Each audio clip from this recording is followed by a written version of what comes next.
Alright guys, it's KK4PYN again here, back with another edition of Monday Module Madness. And as you can see, the last one that I'm uploading now is actually from last Monday, but I forgot to upload it, so shame on me. At any rate, continuing our experimentation with the little amplifier project, I came across this. This is a very small amplifier, and it's a mono amplifier. And it is a, what did they call this thing? Well, let's see if we can do this little number again. No, you're not going to be able to see that, are you? I can barely see it either. The number on this one is so small and gets away from me. At any rate, it's like a TDA something. So it's a mono amp chip. I believe it's 3 watts. Oh, here we go. TPA 2005 D1 is what this is called. This was about $6 or $7 shipped. It didn't come with the header pins on it. Thankfully, the header pins fit. And what it's got is, as you can see, it's got all the necessary breakouts to change. These are the gain resistors. Let's see if I can point this stuff out here. These are the gain resistors right here. And the thing that drew me to this in the project that I'm working on, where I'm making old radios come back to life, is it's got 3 pins here for the potentiometer. If you look, it's actually a really nice board. It's got the, all the breakout on the back here, so you can see this is for the volume potentiometer. Here's your input, your output, power. It works really well on about 5 volts. But it'll run on a 3.7, I think, 4.2, something like that. So you could run it on a 18650 battery, like this one. In fact, this battery has just a JST connector on it, whatever you want to call it, which is nice because, oh, this one also has a shutdown pin, which is why there's down here in the corner SHDN shutdown. So that kills the audio, or kills the amp without disconnecting the power. I think it's funny, they got the holographic QC sticker on there. At any rate, with the JST connector to a regularly spaced header pins, you can get it to work. At any rate, so I found that. Like I said, it's 3 watts. It's Class D, or whatever you want to call it. It's super high efficiency. No, no heat, no anything. There's a little LDO on board. That's all you need. They sound pretty good. I might hook it up here, but I wanted to move on because, well, the other nice thing about this one is it's breadboard compatible. With the standard header pins, you can clip it into your breadboard. Use a one of these breadboard power modules, which has the header pins on it. Clips right into your power rail, and that'll give you your 5 volts to drive this thing with. So that makes a nice little setup, and you can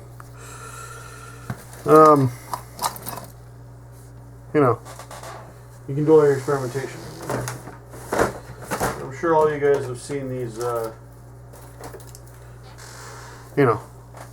little connectors here, little pins. I use these for everything, literally. I love them.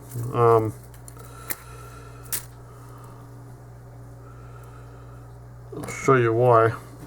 Because in doing anything, if you can hook up the header pins, boom, you plug these things in,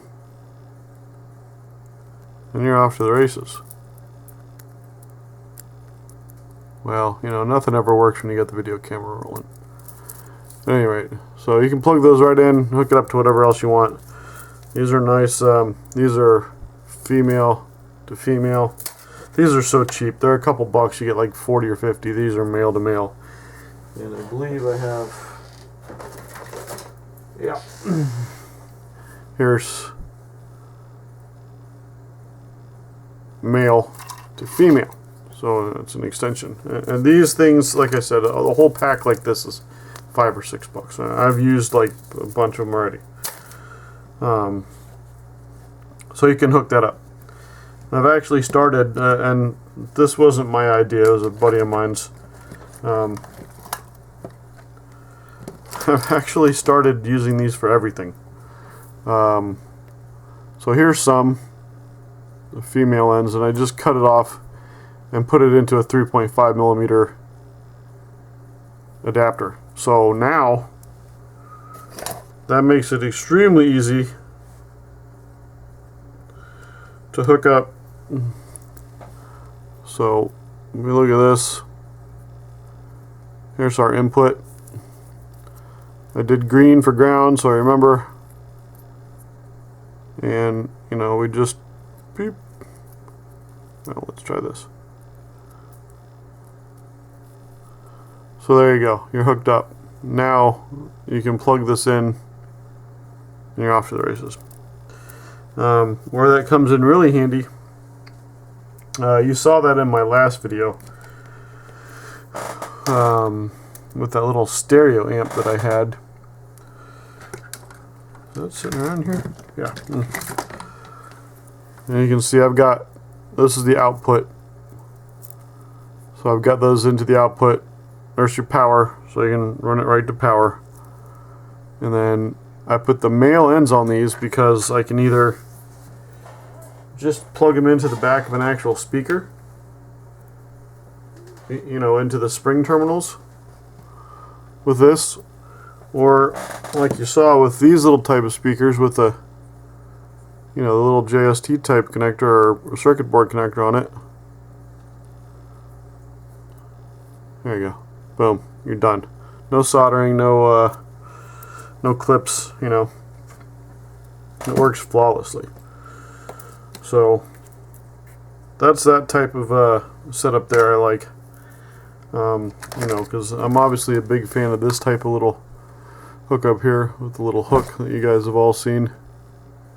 You know, that'll hook onto anything. So even if you have a circuit board you're working with, and let's just use this one for an example, and you know, you're having a problem hooking up or you need to do a test point, boom. Kind of probably hard to see there, but I just hooked it right around the leg of one of the components. So makes it easy. But my latest thing, before this one goes on too far, because we're already at 8 minutes, is I went to Staples and bought a Bluetooth speaker for $10. And I picked it out exclusively. Of course, I've thrown away the, it was a Vivitar. I picked it out exclusively for the fact that it had no buttons. I said, you know, what would make this whole project easier is to just tear the entire circuit board like this out of a Bluetooth speaker and just use that and hook up to it, which absolutely would work. Most of the Bluetooth speakers you find now have buttons. This one also has a microphone right here, so you can make phone calls, which I guess it's useful. But this one's out of a stereo Bluetooth speaker, so here's the where's my little pointer?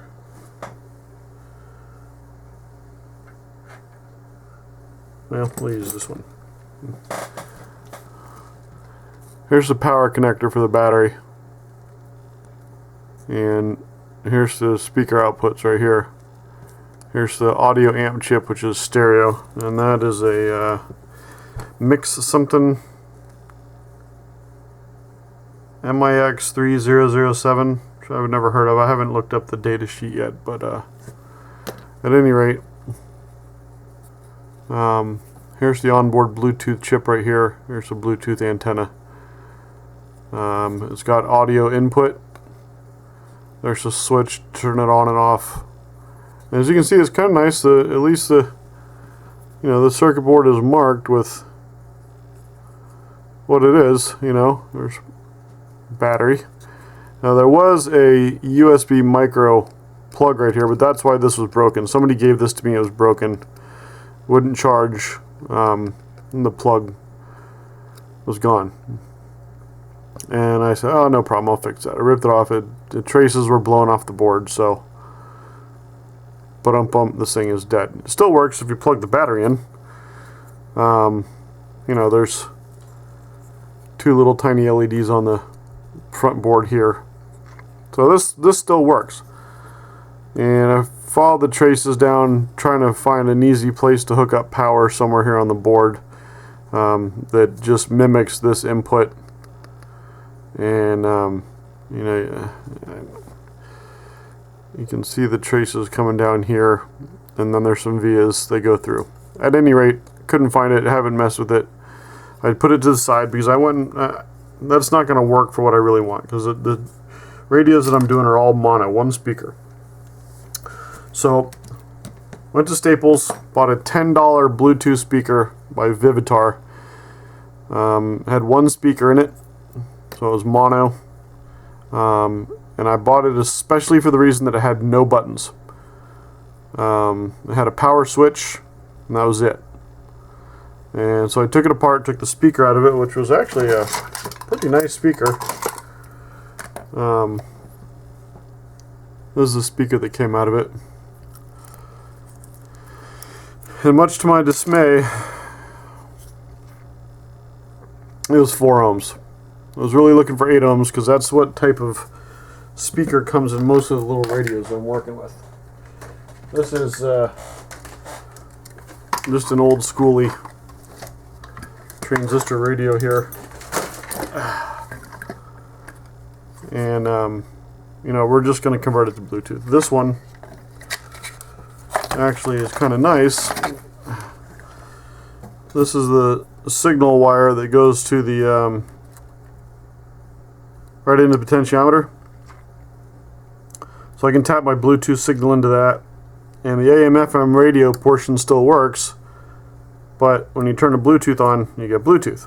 And there's plenty of room inside the case to fit the little Bluetooth module, This is the Bluetooth module here. It's tiny. It can go anywhere, So, not a big deal. But anyway, the speakers in these are normally 8 ohm speakers at about a watt. Granted, I could change them all out, but, those are already mounted in there. The other thing that I noticed about this is, as you can see, it says Shure on it, S-U-R-E. I haven't Googled the part number yet, but Shure is an electronics company out of China that got pretty famous. They sell amplifier boards on Parts Express. And they got some little DIY amp boards and stuff like that. So, at any rate, the board that came out of that is right here. It doesn't have the audio input like the other one, which is okay. But as you can see, we got micro USB charging. And the light turns red when it's charging. Here's the on-off switch. And then this little blue LED right here blinks while the unit's operating. Here's the audio amp right here. Just mono, and the number on that is it's another mix number. Wow, I can't really see it, but I think it's a mix 2071. There's some glue on the back of it. And this whole thing was glued together. And then up here you have the entire Bluetooth chip. That's castellated package. Your nice input cap there. That's probably an LDO there. What's your voltage regulator? This one charges a battery. So what I did was I unsoldered a battery. And let me turn the repeater down here real quick.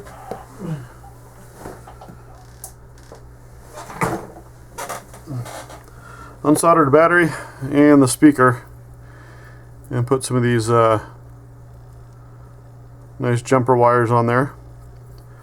Then you can see I've just got the battery stuck in there right now. The battery is pretty small. It's 3.7 volts at 350 milliamp hours, and you can see that's a Shure part again.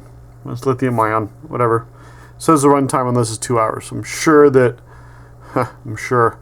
you could put a bigger battery in there, like the 18650, and this thing would charge it up fine. It's probably got a 0.5 amp of charge output or something like that. I haven't looked up the regulator chip to see what the specs on it are, but so I did that, and then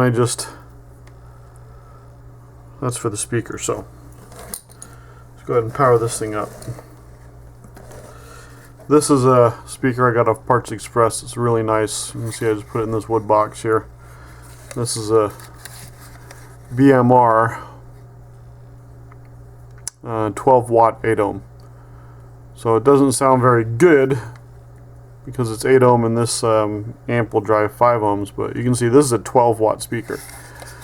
It's not very big. This is just a Hobby Lobby wooden box. Speaker's like 2.5 inches, something like that.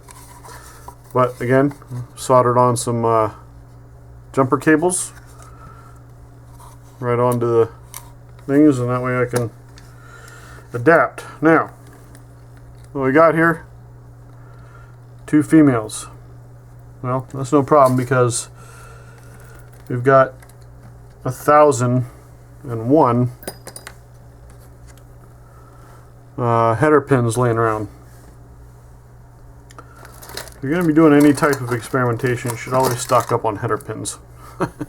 Because this is what I use to convert all of this type of stuff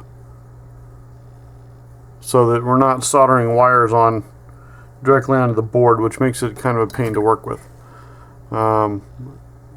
These are like you'd use for an Arduino. I forget the pitch on them. These are stacking headers. As you can see, they're nice and long.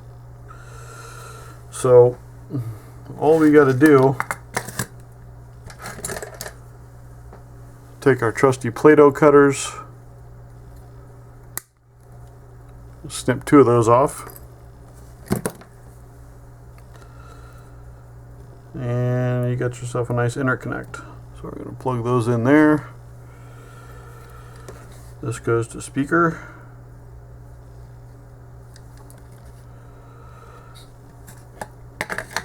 And in essence, I've just taken a horrible plastic Bluetooth speaker and transferred it into a nice wooden box.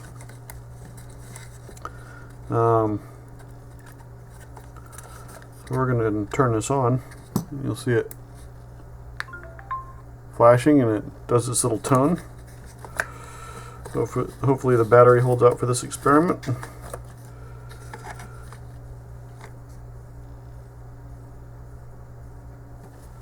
Grab my cell phone. Ruh-roh. You know, I'm never prepared.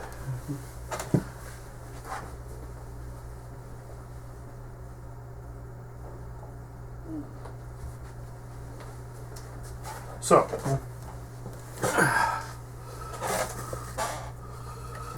see what we got going on here. Hopefully the battery on this little thing is still charged. Turn on Bluetooth. And that'll bring up the Bluetooth menu. Go down here and you can see it says Vivitar speaker. That's the speaker.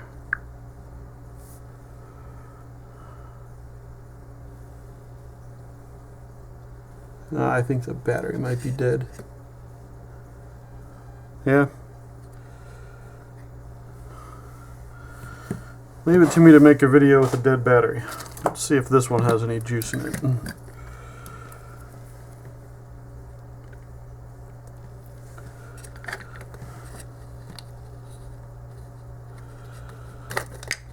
Take that one out of there.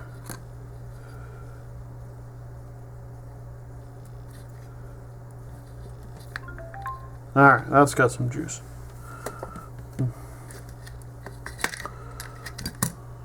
So, we are paired Vivitar speaker.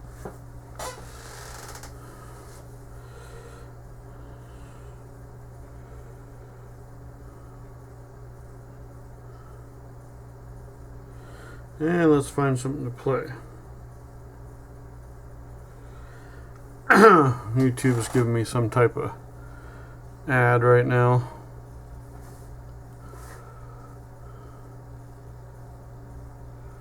Royalty free music. We don't want to get in trouble. Excuse me. Belch.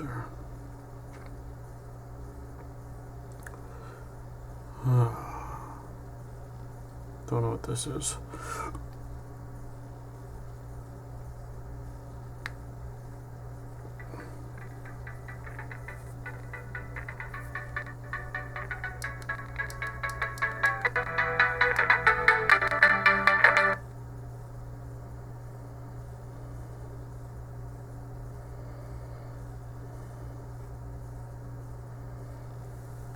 Well, come on, little guy.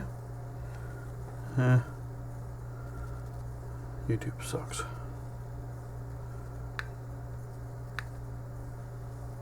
It still says it's hooked up.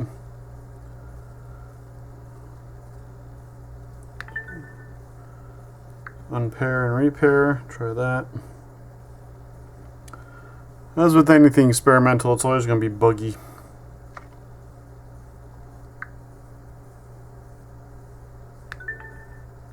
Alright, says we're hooked up.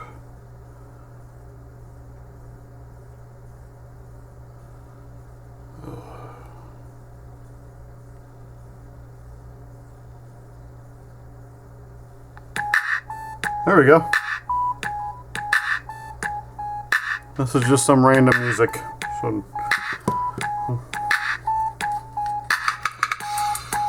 So that's it.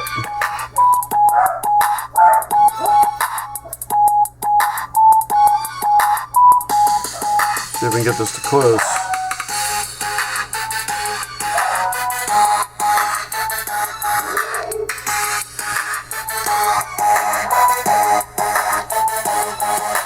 Yeah, sounds pretty good. Don't know what that is. Oh, that's the battery low. So there you go, that's all there is to it. Yeah, that's battery low, that tone here. So this entire setup can be transferred over to whatever project you're working on. Like I said, the nice thing about it is $10. You get everything you need to convert something to Bluetooth. Obviously, when you're done with it, you can hardwire it. These jumper wires, the problem with them is they're super thin. But you could hardwire it, you know, the battery, you can hardwire back in. So the one that I worked with came with this battery and this speaker for $10. So you get a battery, a speaker, and a Bluetooth thing. Bringing the LEDs out to the outside of whatever you're working on, like if I was using that radio, it would be pretty easy. I wouldn't suggest desoldering the USB jack. I'd probably just make or buy an extension cable and bring that out and try and find a panel mount or something like that. So same thing with the switch. The switch is just on off, not a big deal. You could bring that out and use a different type of switch. And you can convert whatever you want to Bluetooth. So they're trying to re-engineer the wheel, you know, because I would have to hook this up to my Bluetooth board, which is fine, and that works, but this was $6 or $7 shipped. The Bluetooth board is $8 or $9 shipped. For $10, you get the entire module with a battery speaker. It's got a charging circuit built in. You know, you can replace the speaker if the 2 hours, or the battery if the 2 hours is enough for you. I'm sure this one would be good for 5 hours or so. This is 2200 milliamp hours or 1800 milliamp hours from a what's inside there is just one of these standard 18650s. They vary. This is just from a laptop battery pack. But at any rate, there you go. $10, problem solved. Now all I got to do is find some nice old radios, and if I find a stereo one, you know, or even an old boombox, a stereo boombox, using a stereo board like this, not a big deal. So there we go. That was a really long Monday Module Madness. But hopefully the next one you see will be of a completed radio now that I've found that module, and we'll be able to implement this into a completed project.